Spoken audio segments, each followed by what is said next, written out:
Hello snowboarders of the internet, I'm your host Avran LeFeber, and in this video we're going to be reviewing the Rossignol Retox. That's right, the only board in their line that is full traditional camber. This board features good old-fashioned traditional camber. So from contact point to contact point you have that arc of traditional camber. So it's going to load, snap, spring, just like a classic old school snowboard. Now if you don't know what that's actually like, you need to watch the rest of this review.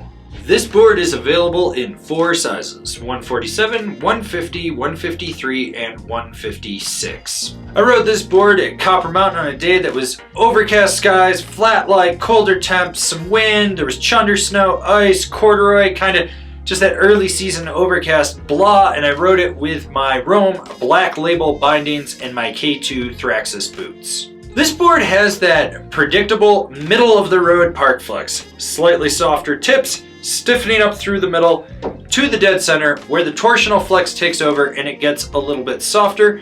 It's stable if you're in the park, going around the mountain. Keep your knees bent because when you get into chopped out terrain, chunder, stuff like that, it does tend to get bucked around. Is it the most damp board out there? No, it's a very lively board, so you're gonna feel some chatter as well. Just be prepared for it. Alright, so it's traditional camber, which means you have to actively load it up to get the rebound out of it and get it to pop. Is it the snappiest board once you do that? No, but does it have a good pop? Yes.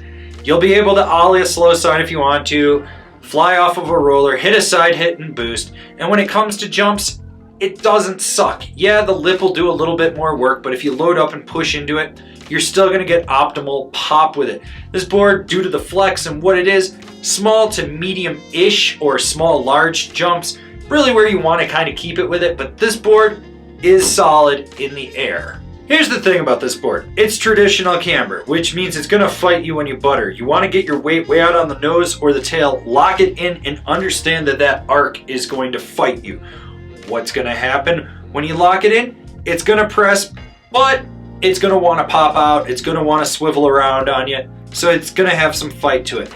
Just be prepared to manhandle it. Now, if you've never buttered on camber, you're probably going to eat shit and die. I'm not even going to lie. If you're over there like, I ride reverse or hybrid or whatever, and I can lean back and swivel and sizzle. Yeah, okay, cool. You're going to try that on this and you're going to die. That's just how it's going to be. When it comes to jibbing, whether you're going slow or fast, this board gets it done. It locks in optimally on the nose and the tail for presses. That blunted out shape is ideal.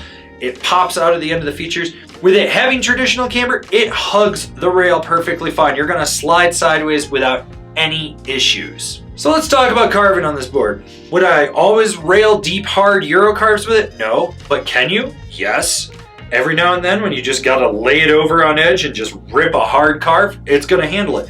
This board's really optimal for like those setup turns where you're going into a feature, where you're transitioning from toe to heel to control your speed.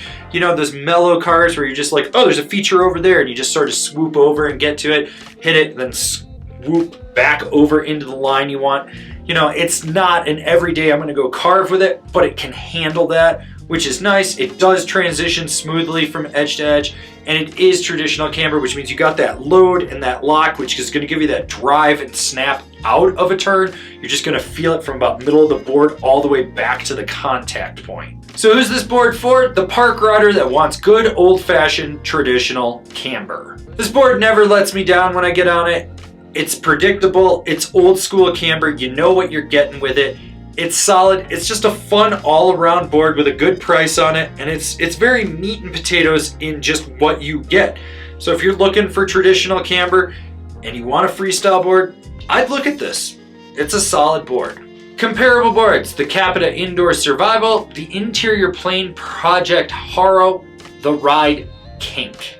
This has been my review of the Rossignol Retox. Do you agree? Do you disagree? Do you own one? Are you going to buy one? Leave me a comment down below. Let's have a conversation about this snowboard. If you're new here, remember to subscribe, click the bell, get those notifications. That way you're not missing any of the videos we got coming out for all you snowboarders of the internet. And if you really want to support us and just see us grow out what we're doing over here, swing on over to Angry Snowboarder VIP. I could tell you more here, but I got a video over there that explains it so much better. As always, I've been your host, Avran LeFeber, and I'll see you in another video.